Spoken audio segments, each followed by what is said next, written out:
Dalam perjalanan kembali pulang ke Pajang, Sultan Hadiwijaya tampak merenung di atas punggung gajah tunggangannya. Menurutnya, kemurkaan alam yang tadi ditemuinya bukan hanya pertanda akan kalahnya Pajang, melainkan pertanda khusus baginya bahwa selain ia telah lengser ke Prabon, ia juga akan segera berakhir masa hidupnya di Marcapada untuk segera menghadap Gusti Allah, sesembahan sejati umat manusia. Pada akhirnya Sultan Hadiwijaya dapat merasakan kebenaran Wirayatuya Kanjeng Sunan Giriprapen. Ia mengetahui Wirayatuya tersebut akan segera mewujud. Rahasia besar Gusti Allah yang begitu indah lagi menakjubkan dalam pandangannya, yang tidak hanya luar biasa untuk menerbitkan matahari perkasa yang baru dari tanah Mataram. Sejenak teringat Sultan Hadiwijaya pada saat terjadinya kemelut di Kasultanan Demak yang akhirnya memunculkan dirinya selaku penguasa agung tanah Jawa dan memindahkan kesultanan itu menuju Pajang. Sesuai dengan janji Syekh Siti Jenar untuk memboyong wahyu ke Prabon dari Demak menuju Tanah Pengging kepada ayah dan uaknya Ki Ageng Pengging dan Ki Ageng Tingkir. Sebuah jalan berliku panjang lagi sulit telah dijalaninya, dan kini jalan berliku panjang nan sulit itu pula yang tengah dijalani oleh Senopati. Ia dapat merasakan Senopati ing Alogo itulah yang kelak akan bersinar selaku matahari tunggal di tanah Jawa sepeninggalnya. Dengan keyakinan seperti itu, Sultan Hadiwijaya terus bergerak menuju kota Raja Pajang. Ketika matahari mulai terbit di ufuk timur, tibalah rombongan besar itu di desa Tembayat. Sultan Hadiwijaya berkehendak untuk berziarah ke makam Sunan Tembayat. Iring-iringan pun dihentikan guna memberikan waktu bagi Sultan Hadiwijaya. Amatlah mengherankan, pintu makam Sunan Tembayat tak dapat dibuka ketika Sultan Hadiwijaya berkehendak berziarah ke makam sang ulama besar tersebut. Meskipun telah mengerahkan segala cara, juru makam tak juga bisa membuka pintu. Tetap rapat-rapat tertutup pintu itu, seolah ada kekuatan tak kasat mata yang luar biasa kekuatannya yang menghalangi pintu itu terbuka. Sang kuncen atau juru makam tersebut keluarkan keringat dingin karena khawatir akan kena marah Sultan Hadiwijaya. Akan tetapi karena telah dilakukannya berbagai macam cara untuk membuka pintu makam tersebut, namun selalu gagal, maka berkatalah ia sambil menghaturkan sembahnya,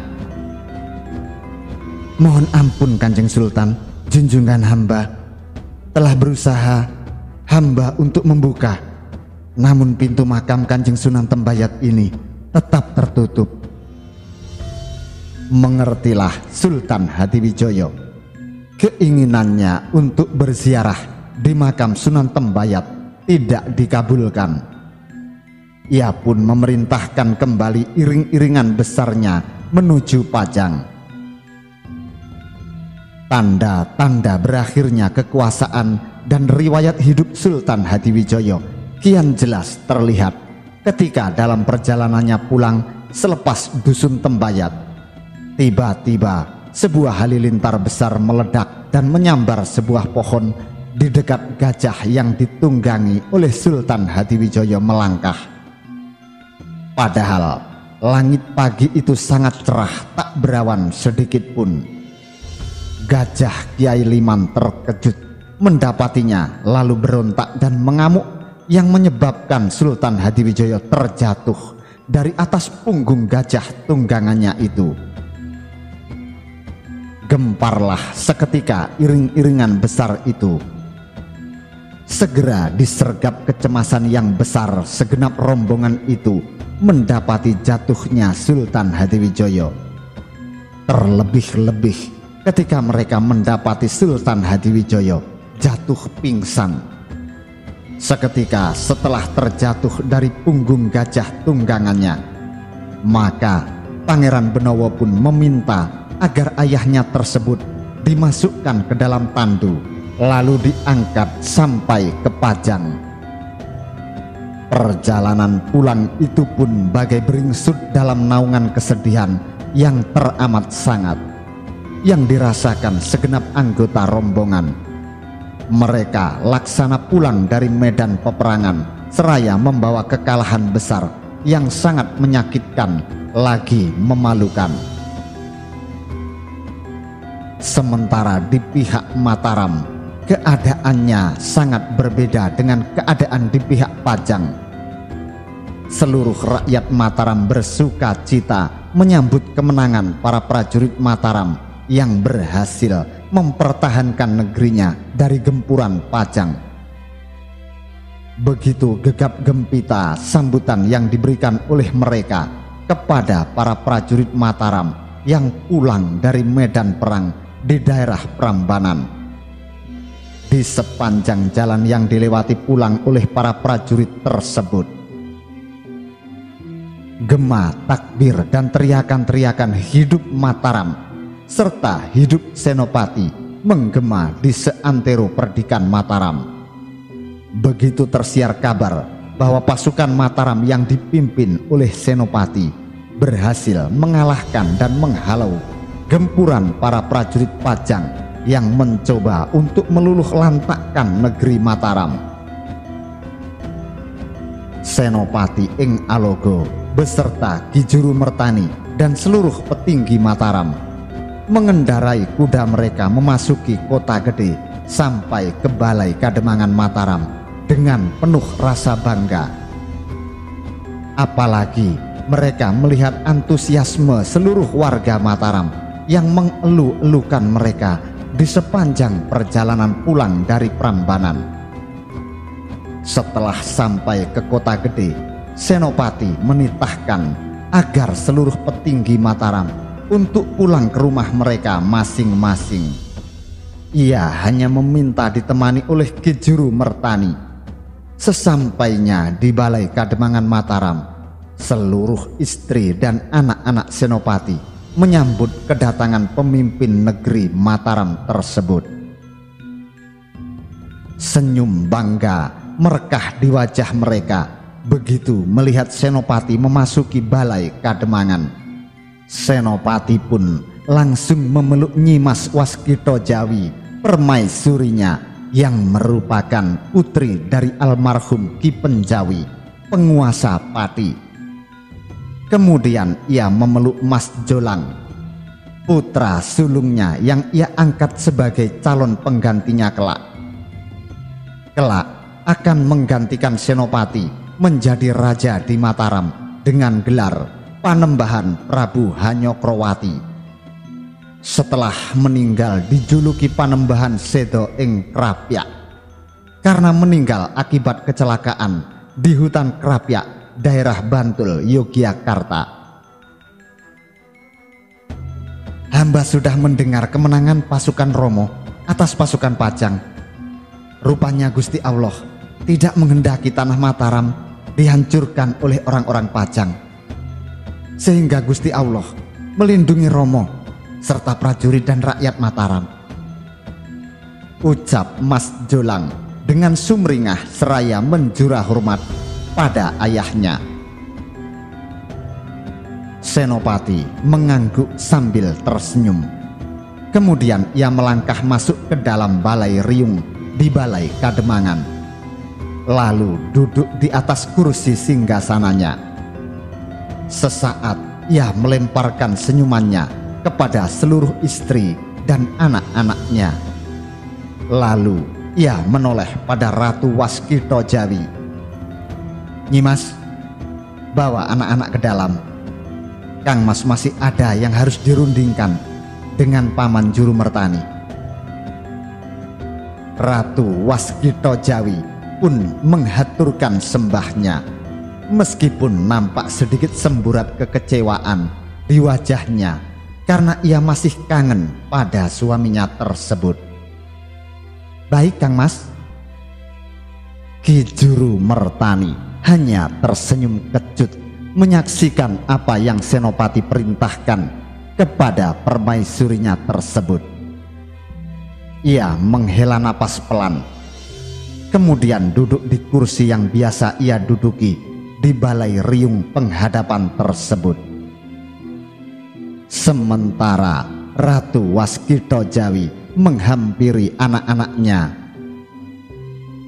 "Ayo Nduk, Ger, Romo masih mau berunding dengan Eyang Guru," ucap wanita cantik berkulit hitam manis tersebut.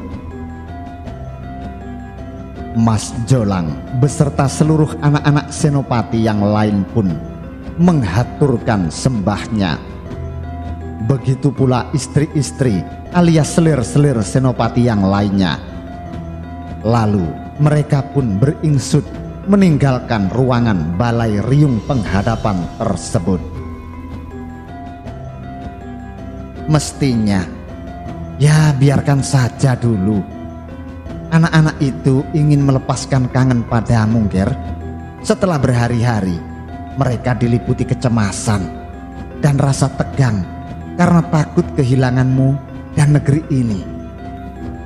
Terutama Mas Jolang yang telah Angger tunjuk sebagai calon pengganti Angger kelak. Dia pasti ingin banyak mendengar kisah perjuangan Angger memimpin seluruh prajurit Mataram untuk menghadapi serbuan prajurit Pajang yang jumlahnya jauh lebih besar itu, ucap Ki Juru Mertani setelah seluruh anak-anak dan istri-istri Senopati berlalu. Senopati tidak langsung menanggapi, ia malah menghela nafas berat dengan wajah kusut. "Loh, engkau ini kenapa, Angger? Bukankah Angger baru saja memenangkan sebuah peperangan yang nyaris tidak bisa Angger menangkan?" tanya Ki Juru Mertani setelah melihat wajah Senopati yang justru nampak kusut dan tidak bergairah tersebut. Kembali Senopati menghela nafas berat sebelum akhirnya ia menjawab, "Ada yang harus saya diskusikan dengan Paman tanpa harus didengar oleh Jolang ataupun anak-anak lainnya dan juga istri-istri saya." Ki Juru Mertani terdiam sambil menatap lembut pada keponakan terkasihnya tersebut. Sebenarnya kemenangan ini atas nasihat dan bantuan Nyimas Ratu Kidul serta bantuan Ratu Endang Cuwiri yang menggoncang dan memuntahkan isi perut Gunung Merapi, Paman. Tanpa bantuan mereka berdua, terus terang saya ragu pasukan Pajang akan mundur hanya karena melihat ribuan obor yang dibawa oleh seluruh pasukan kita. Pasukan Pajang memang kebingungan ketika melihat pasukan kita membawa ribuan obor. Tetapi mereka baru benar-benar ketakutan setelah mendengar suara angin badai yang ditiupkan oleh pasukan Nyimas Ratu Kidul dan suara gemuruh Gunung Merapi yang menggoncangkan bumi di sekitarnya. Pasukan Pajang berlarian ke sana kemari. Bahkan banyak di antara mereka yang mati oleh wedus gembel dan aliran lahar panas dari Merapi. Jelas Senopati dengan lemas. Ki Juru Mertani tersenyum mendengar ucapan Senopati yang terkesan pesimis tersebut. Jauh berbeda dengan ucapan-ucapan Senopati ketika perang belum meletus. Kata-kata yang diucapkan Senopati selalu menyiratkan rasa optimis. Bahkan tak jarang terlalu optimis sehingga nampak jumawa. Menurut Ki Juru Mertani adalah bagus jika sesekali Senopati merasa pesimis agar dia bisa mempersiapkan segala sesuatunya dengan matang dan menghindari tindakan yang sembrono. Akan tetapi saat ini Ki Juru Mertani merasa dia harus menyemangati Senopati yang baru pulang dari peperangan yang justru ia menangkan. Sebab jika Senopati merasa pesimis sehabis memimpin perang yang berhasil ia menangkan, maka seluruh moral dan semangat para prajurit Mataram akan merosot. Tetapi Angger dan seluruh pasukan Angger berhasil menahan gempuran pasukan Pajang selama 3 hari, bukan? Bahkan pasukan Angger berhasil menghancurkan pasukan Gajah Pajang yang amat dibanggakan oleh Pajang dan disegani serta ditakuti oleh musuh-musuh Pajang. Belum lagi telah banyak tumenggung serta panglima perang Pajang yang telah gugur di tangan para panglima perang Mataram yang Angger pimpin. Sejarah akan mencatat gemilangnya perjuangan wong Mataram mempertahankan talah miliknya dari serbuan para wong Pajang yang jumlahnya lebih dari 10 kali lipat itu. Tegas Ki Juru Mertani. Senopati ing Alogo mengangguk-angguk mendengar ucapan Ki Juru Mertani tersebut. Ucapan pamannya ini sangat tepat. Jika dipikir dengan logika, bagaimanapun nyaris tidak mungkin seluruh kekuatan Mataram telah berhasil menahan gempuran kekuatan Pajang yang jumlahnya jauh lebih besar dan persenjataannya lebih lengkap, serta prajurit yang jauh lebih terlatih serta berpengalaman tersebut. Dan yang harus paling diingat oleh Angger adalah bahwa seluruh pasukan Pajang beserta para panglima perangnya melarikan diri toh. Artinya mereka sudah merasa kalah. Tandas Ki Juru Mertani. Lalu apa yang harus saya lakukan, Paman? Apa saya harus menyiapkan pasukan untuk menyerbu balik ke Kedaton Pajang? Tanya Senopati yang akhirnya mengutarakan apa yang telah mengganggu pikirannya setelah berhasil mengusir kekuatan Pajang dari Prambanan. Ki Juru Mertani tertawa mendapati pertanyaan Senopati. Rupanya inilah yang menyebabkan hati keponakannya tersebut menjadi masyghul. Dalam keadaan seperti ini, cukup selembar surat dari Angger akan mampu menggegerkan seluruh Pajang, dan kemudian akan menyerahkan tanda takluk mereka kepada Mungger. Itulah yang paling sulit saya lakukan, tugas Senopati. Saya sama sekali tidak menginginkan negeri Pajang. Yang saya inginkan hanyalah membangun negeri Mataram yang telah menjadi hak kita ini. Dan saya tidak bisa menyakiti hati Adi Benowo, apalagi menyakiti hati Ayahanda Sultan. Sejujurnya Ki Juru Mertani merasa geli hatinya mendengar ucapan Senopati tersebut. Karena sejujurnya dengan tidak mau menghadap ke Pajang, Senopati sudah sangat melukai hati Sultan Hadiwijoyo. Apalagi ketika ia dengan nekatnya membebaskan Tumenggung Mayang dari hukumannya, sehingga memaksa Sultan Pajang untuk menyerbu Mataram. Tentu saja semua perbuatan Senopati tersebut yang berujung pada peperangan selama 3 hari di Prambanan itu sangat menyakiti dan melukai hati Sultan Hadiwijoyo dan Pangeran Benowo yang sejatinya sangat menyayangi Senopati, sehingga mereka tidak pernah menghendaki adanya penyerbuan ke tanah Mataram.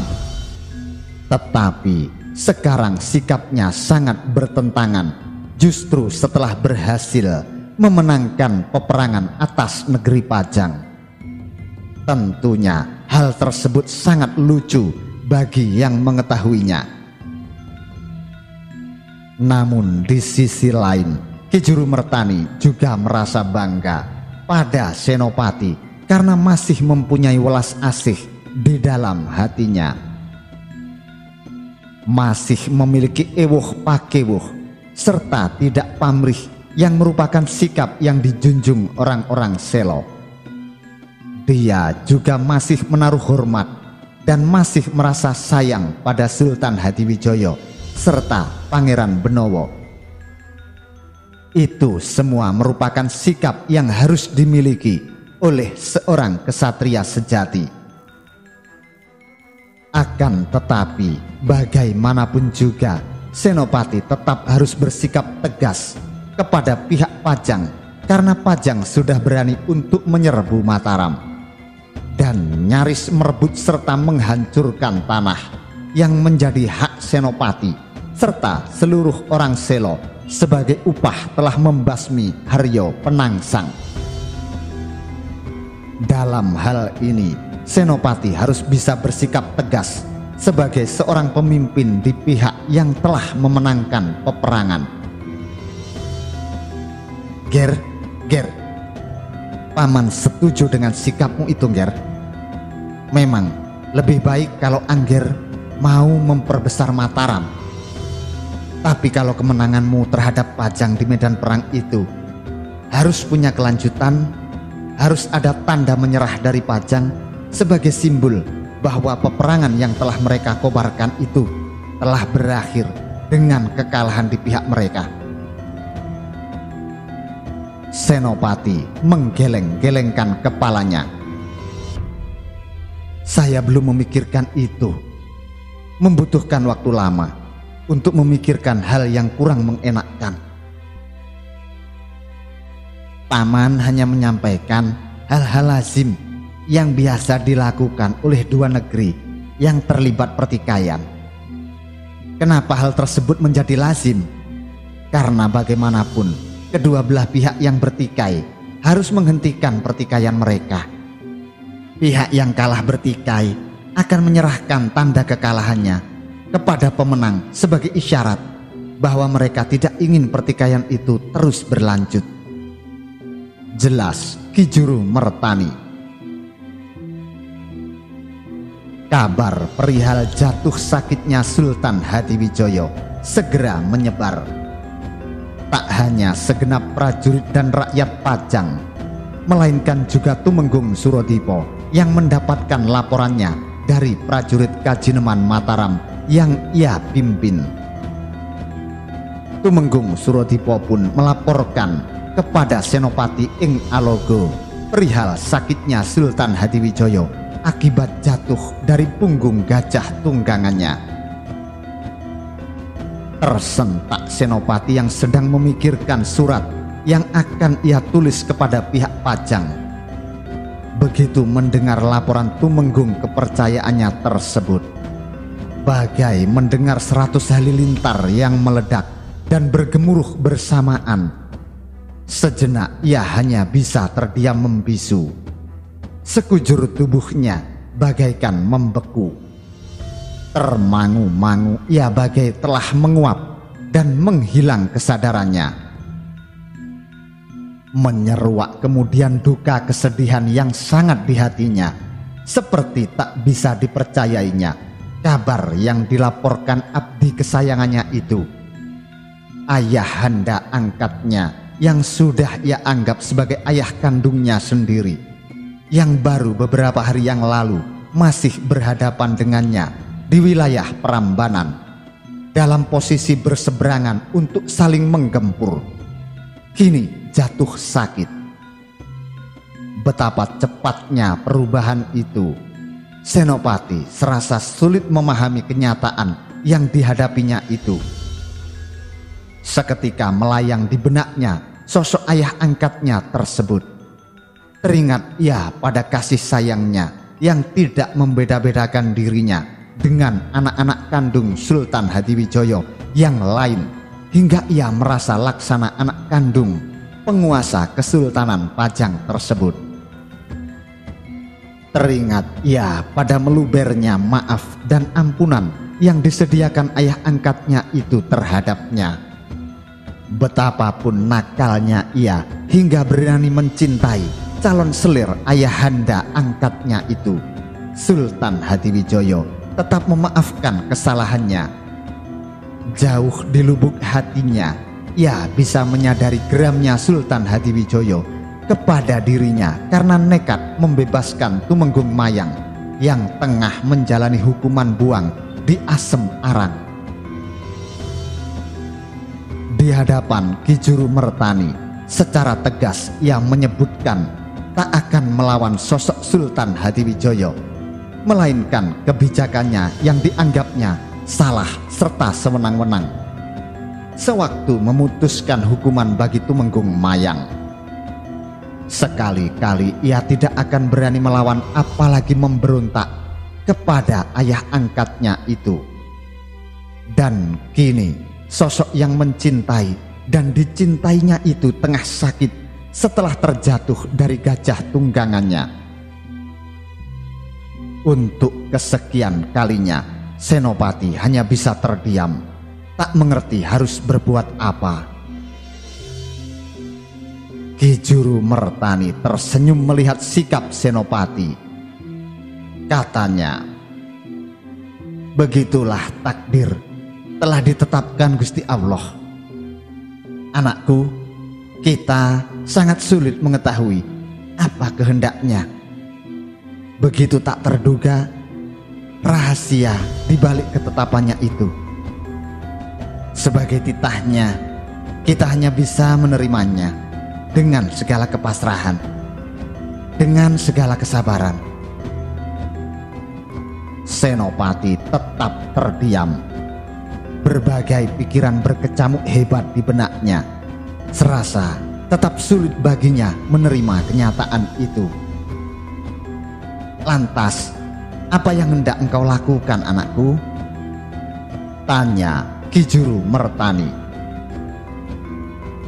Senopati mengangkat wajahnya. Ditatapnya langit seperti hendak mencari jawaban atas pertanyaan Ki Juru Mertani tadi. Sejenak kemudian ditatapnya wajah Ki Juru Mertani seraya menjawab, "Saya akan segera menjenguk Ramanda Sultan, Paman." "Bagus, anakku." Ki Juru Mertani mengangguk-anggukkan kepala.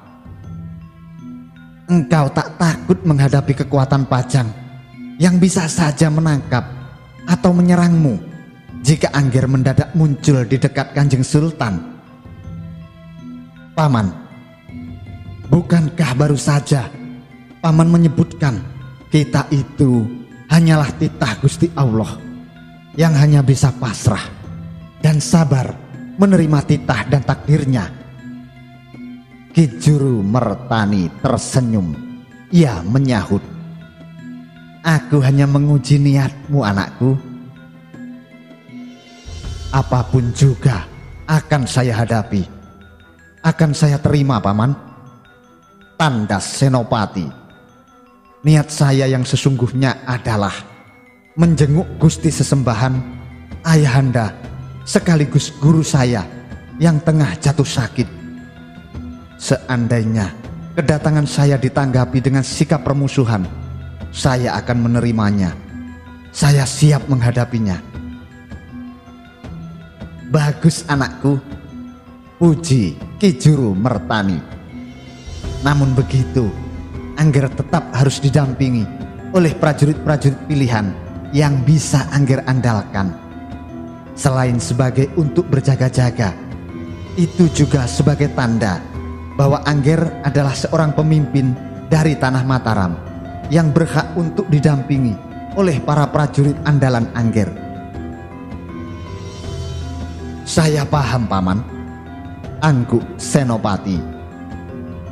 "Saya akan memilih 40 orang prajurit pilihan serta 2 orang tumenggung untuk mendampingi saya. Sebaiknya jangan bawa Tumenggung Mayang untuk menghindari ketersinggungan dari pihak Pajang. Saran Ki Juru Mertani. Sebaiknya bawalah Tumenggung Surodipo untuk berjaga-jaga, sekaligus menjadi mata dan telingamu selama di wilayah Pajang. Dan bawalah serta Tumenggung Surokerti yang pernah lama tinggal di Pajang, sehingga mengenali betul seluk-beluk kota Pajang. Aku juga akan ikut denganmu. Ide yang bagus, Paman. Baik, mari kita segera berangkat, jawab Senopati. Dengan didampingi Tumenggung Surodipo dan Tumenggung Surokerti yang sudah sangat senior, serta Ki Juru Mertani dan 40 prajurit jajar bela mati pilihan, Senopati dan semua anggota rombongan memacu kuda mereka ke arah barat untuk menyusul rombongan Sultan Hadiwijoyo yang bergerak pulang ke Pajang.